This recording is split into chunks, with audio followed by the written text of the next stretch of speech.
ദൈവത്തിൻ്റെ അതിപരിശുദ്ധ നാമം വാഴ്ത്തപ്പെടുമാറാകട്ടെ. അല്പനേരത്തെ ധ്യാനചിന്തയ്ക്കായി തിരഞ്ഞെടുത്ത വേദഭാഗം ആമോസ് പ്രവാചകന്റെ പുസ്തകം 7-ാം അധ്യായം 12 മുതൽ 17 വരെയുള്ള വാക്യങ്ങളാണ്. പഴയ നിയമത്തിലെ മറ്റു പ്രവാചകന്മാരിൽ നിന്നും പലതുകൊണ്ടും വ്യത്യസ്തനായിരുന്നു ആമോസ്. അദ്ദേഹത്തിൻ്റെ പ്രവാചക ശൈലിയും പീഡിതരോടും ദരിദ്രരോടുമുള്ള പ്രത്യേക പരിഗണനയും അദ്ദേഹത്തെ വേറിട്ട വ്യക്തിത്വമാക്കുന്നു. ആമോസ് അറിയപ്പെടുന്നത് സാമൂഹിക നീതിയുടെ പ്രവാചകനായാണ്. ദൈവിക ഉടമ്പടി പാലിക്കുന്നതിൽ പരാജയപ്പെട്ട ജനത്തോടാണ് പ്രവാചകൻ തന്റെ സന്ദേശം അറിയിക്കുന്നത്. ആമോസ് 7-ാം അധ്യായം 12 മുതൽ 17 വരെ ആമോസും അമസ്യായും തമ്മിലുള്ള സംഭാഷണമാണ്.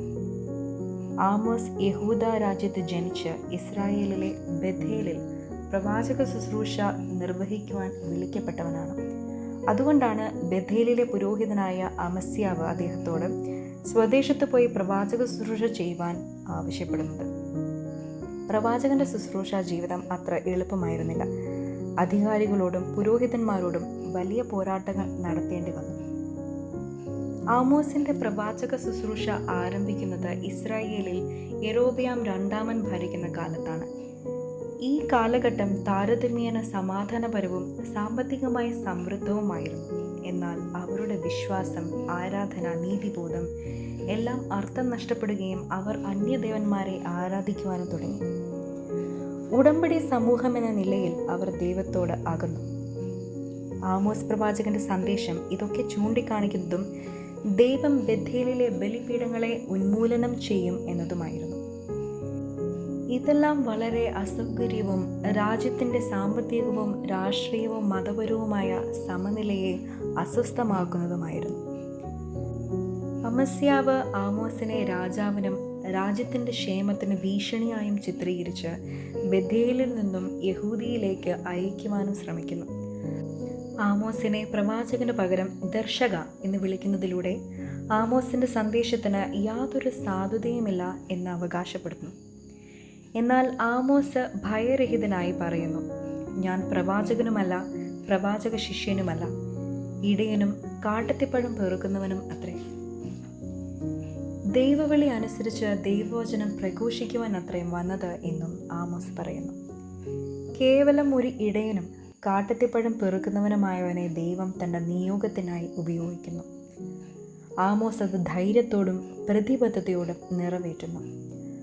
അധികാരത്തോടും മതസംവിധാനങ്ങളോടും വിമർശനാത്മകമായി പ്രതികരിക്കുവാനും നീതിബോധത്തെയും ദൈവവചനത്തെയും പ്രസംഗിക്കുവാനും സാധിച്ചു.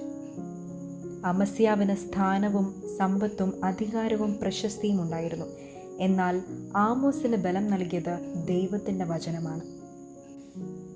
അമസ്യാവ് ഇസ്രായേൽ രാജാവിനെ സേവിക്കുകയും ഉപജീവനത്തിനായി അവനെ ആശ്രയിക്കുകയും ചെയ്തു. എന്നാൽ ആമോസ് രാജാക്കന്മാരുടെ രാജാവിനെ സേവിക്കുകയും മനുഷ്യർ തൻ്റെ നിയോഗത്തെയും പ്രവചനത്തെയും കുറിച്ച് എന്ത് ചിന്തിക്കും എന്നതിനെക്കുറിച്ച് ഭയപ്പെടാതിരിക്കുകയും ചെയ്തു. ഇന്ന് നാം ആയിരിക്കുന്ന സാമൂഹിക മത പശ്ചാത്തലത്തിലും ഇത്തരത്തിലുള്ള വേർതിരിവുകളും അനീതികളും വർദ്ധിച്ചു വരികയാണ്. ആമോസിനെ പോലെ ധൈര്യമുള്ളവരായി ദൈവവചനത്തിൽ ആശ്രയിച്ച് ദൈവവചനത്തെ പങ്കിടുവാൻ നമുക്ക് സാധിക്കണം. മതസ്ഥാപനങ്ങളുടെയും രാഷ്ട്രീയ നേതൃത്വത്തിൻ്റെയും അംഗീകാരമല്ല, മറിച്ച് ദൈവിക വിളിയും നിശ്ചയദാർഢ്യവുമാണ് പ്രധാനം. ഈ നോമ്പ് കാലങ്ങളിൽ ആമോസിനെ പോലെ പതറാതെ ദൈവവചനം പങ്കിടുവാൻ ത്രിയേക ദൈവം നമ്മെ ബലപ്പെടുത്തട്ടെ. നമുക്ക് പ്രാർത്ഥിക്കാം. ദൈവമായ കർത്താവേ, നിന്റെ വിളിക്ക് അനുയോജ്യമായി പ്രവർത്തിക്കുവാനും പ്രതിസന്ധികളിൽ തളരാതെ നിന്റെ ഹിതം ചെയ്യുവാനും ഭയരഹിതരായി നിന്റെ സുവിശേഷം പങ്കിടുവാനും ഞങ്ങൾക്ക് കൃപയും ബലവും നൽകണമേ. ആമേൻ.